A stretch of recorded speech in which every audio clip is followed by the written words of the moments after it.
Hello and welcome back to another episode of Critical Reactions with your host Bryan. We're going to continue on with this week's theme, exploring Eastern music, a vague collection of non-Western sounds, sort of just trying to get outside of the American and European music and explore what the rest of the world has. Today we're going to be checking out something from Ananda Shankar. This song is Streets of Calcutta.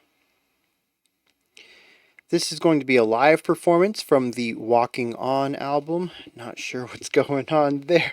We're just going to roll with it. I'll get that fixed when we start it. Let's dive in. See what Ananda is bringing to the table today.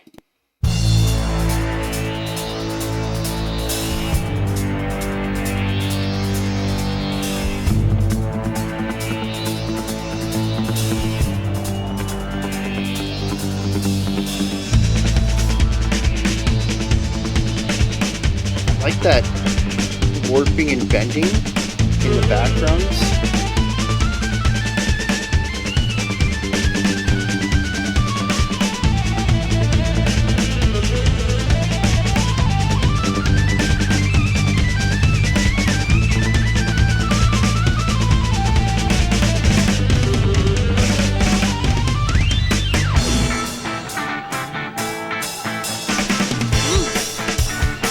Okay. Really opened up quite a bit at this point.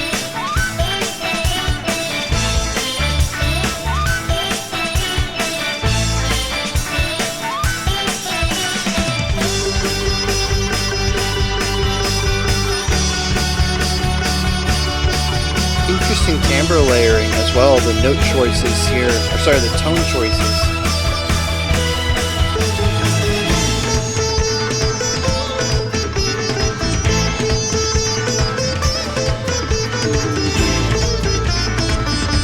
So we have an electric guitar over here. We have sitar in the middle though, with some hand drums.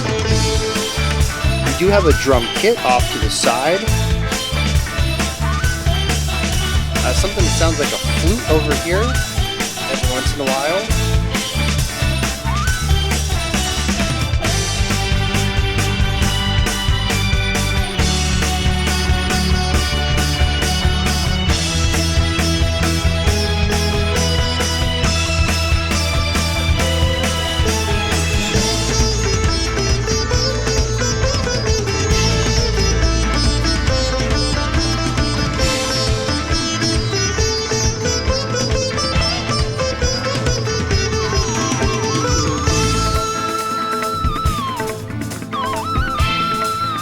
That's not a flute. What is that?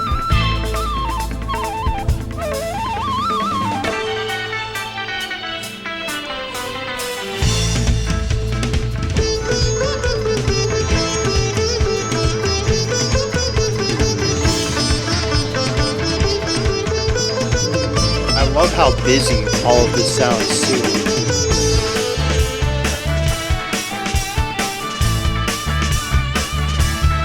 Oh, we have a bass guitar in here as well.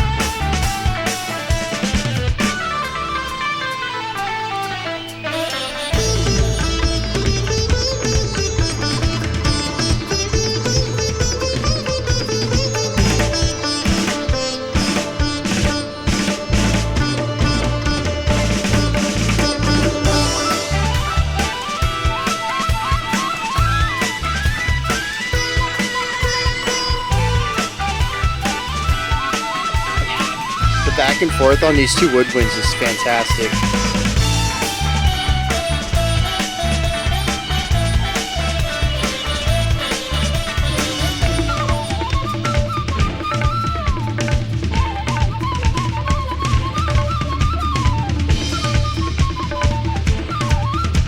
Oh yeah.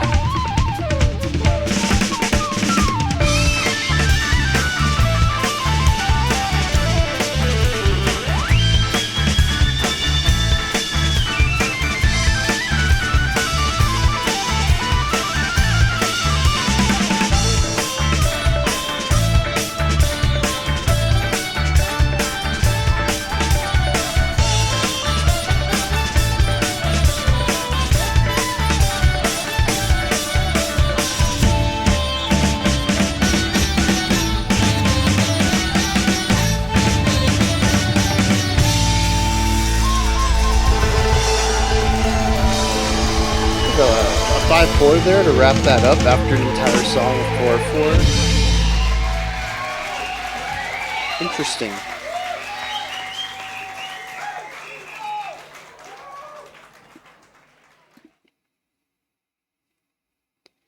All right, so I mean, we all heard that, right? I'm going to explore that in a bit more detail, but the general synopsis of this, I think, is there's a core motif that we have in a majority of sections, but we have a series of uh, uh, solo sections.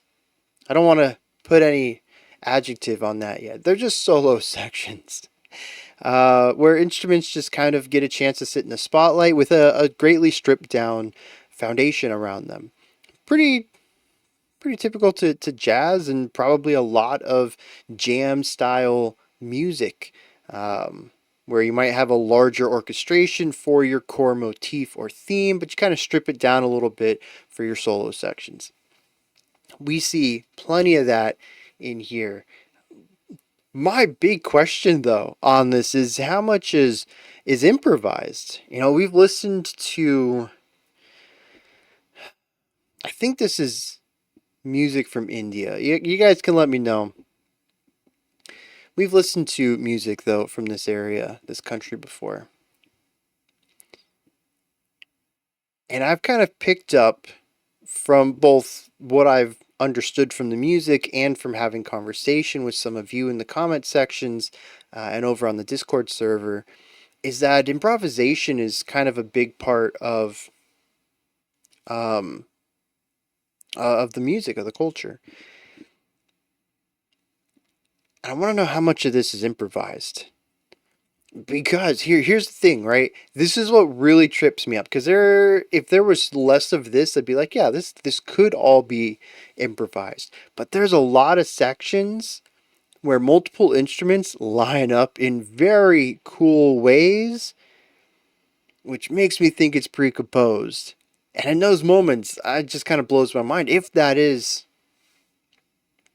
improvised, then these two musicians are just having the time of their life, really interlocked in each other, knowing what the other is going to do. And I've seen this. I've played jazz, I've listened to a lot of jazz, I've seen a lot of live jazz. When you play with somebody for long enough, you can start to anticipate what they're going to do, where they're going to go, and it kind of becomes a little bit of like a psychic link, right? And you can do stuff like this live, but I mean, if that is what's happening here, and if this is different than the studio version, I'm kind of blown away at the synergy and interconnectedness that these musicians have playing all of this stuff live and improvised and just flowing with each other in the ways that they do. Whether it's call and response or harmonic layering or rhythmic layering, it's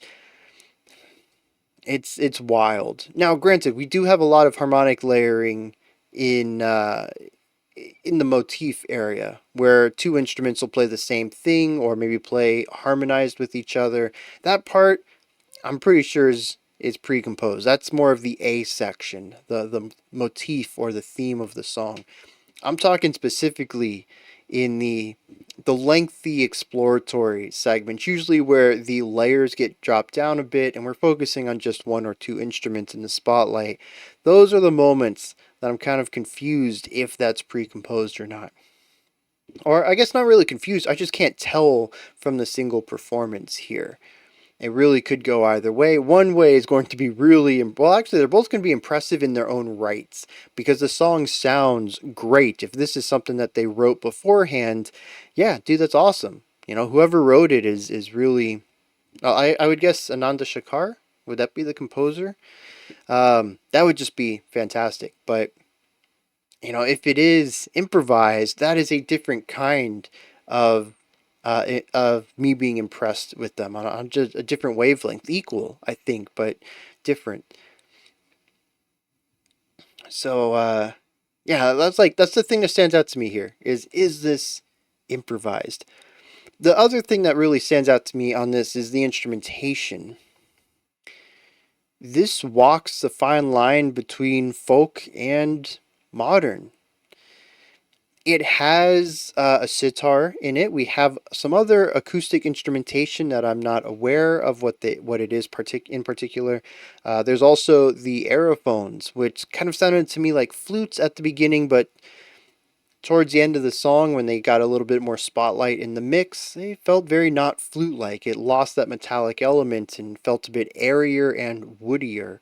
So could be something in the recorder family, maybe. I'm not sure. Anyways, though, we have some cool aerophones in here. We have a lot of hand drums going on. We have shakers, it sounds like, a couple of chimes or bells of some sort. But on the other end of that, we also have an electric bass. We have an acoustic drum kit. Um, Electric guitar is in here too. Usually just vamping chords off on the side, giving us some cool rhythmic, funky stuff. But still, it's present. And I think it's interesting to pair this modern instrumentation with this traditional instrumentation in something that feels like a very cool merger of the two. It kind of brings the old and the new together in a way that doesn't really feel like it leans one way or the other. This isn't modern music that happens to use folk instrumentation, and it's not folk music that just happens to have some modern instruments either. It definitely feels like it has a careful consideration to how all of these instruments are included in a way that kind of benefits both sides. I'm curious, people who are more familiar with this culture's folk music, where does this sit? Because this song to me feels very modern compositionally. But like I said, instrumentation wise, the balancing of the instruments, all of that feels like it walks a very fine line down the middle of both sides. And I think that's pretty cool. And if the composition also walks that fine line, I think that would be a very cool addition to this song and would greatly increase my appreciation of it, just because it would create this through line of the intention here, which is to bring the old with the new together in a measured way. I think it'd be very cool if it does that compositionally as well.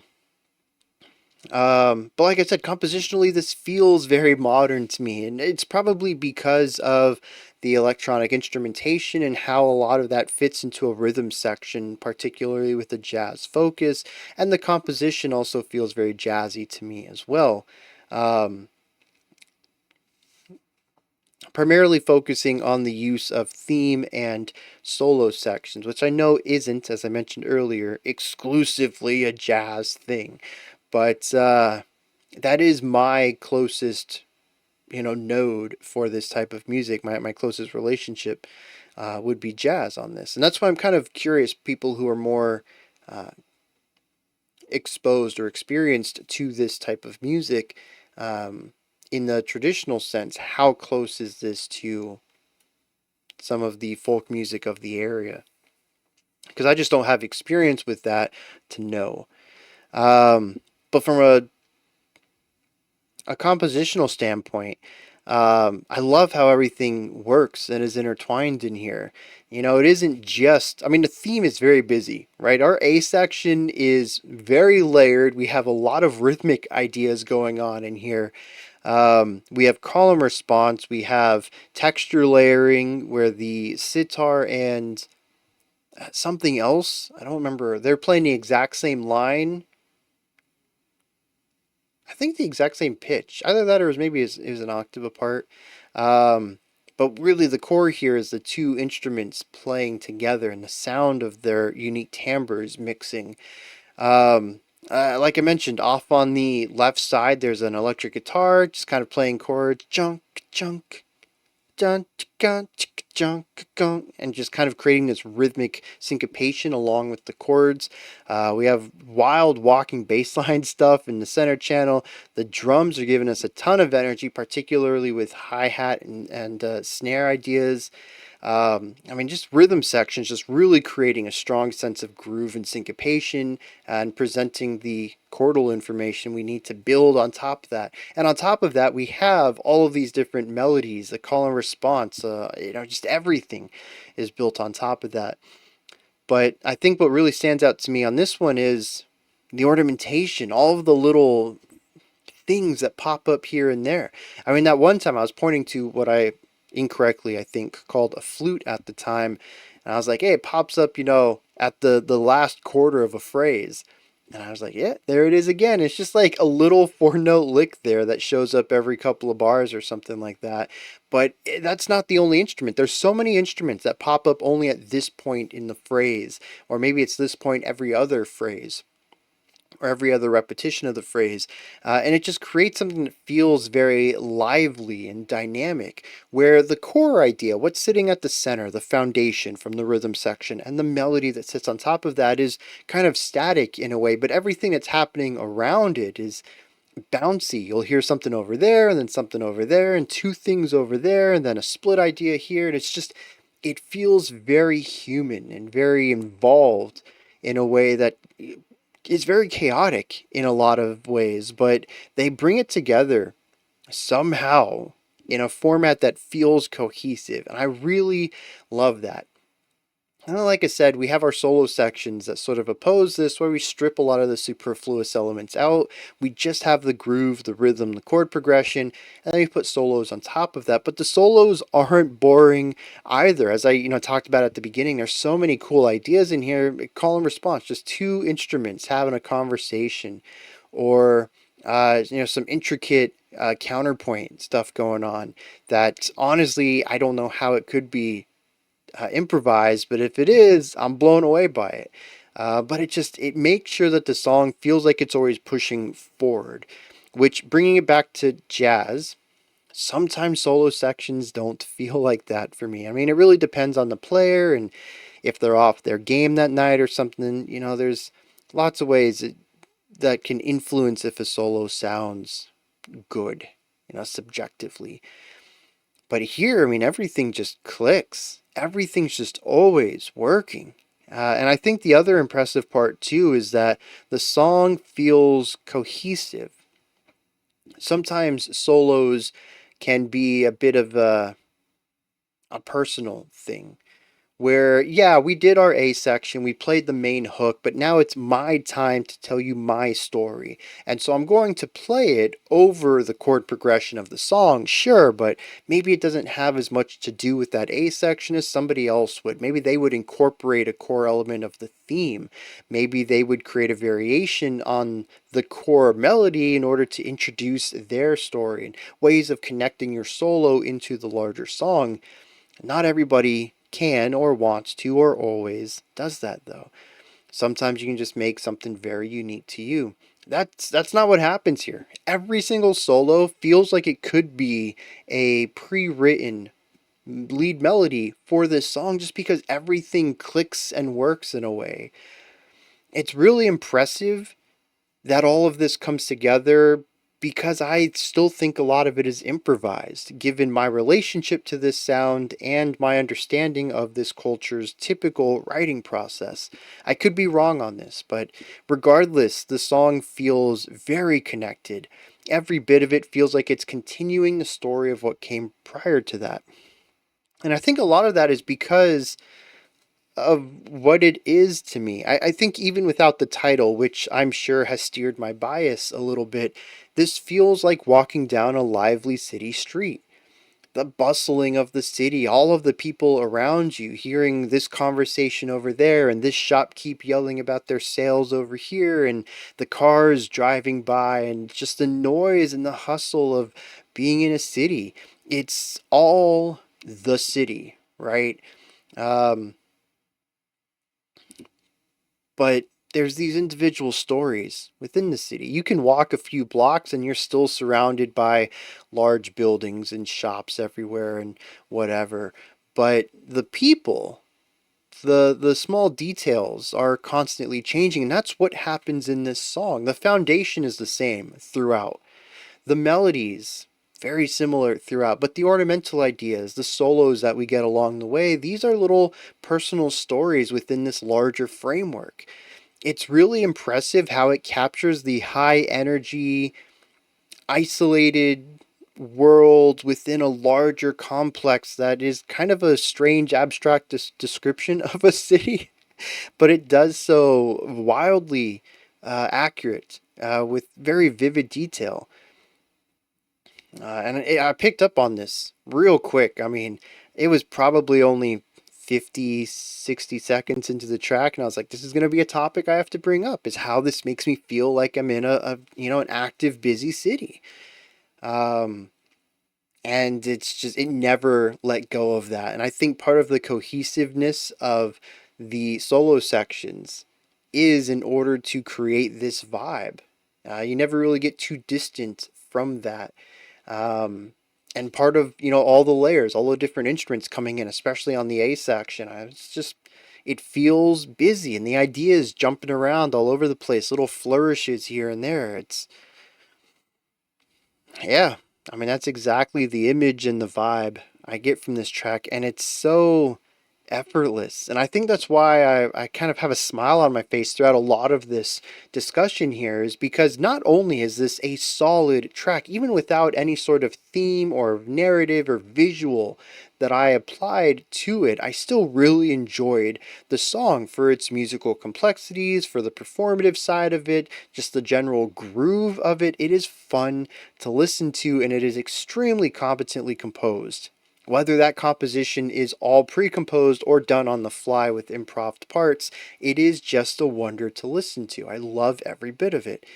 But the second layer of it reminding me of a city just adds to that. It's the artistic flourish of it, that it's not just a flat idea, it's multi-layered.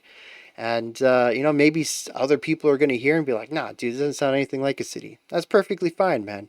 We're all going to have our different interpretations. We're all going to hear the song differently. But that's what I heard while listening to this. And it was just, it mapped one to one. It was perfect.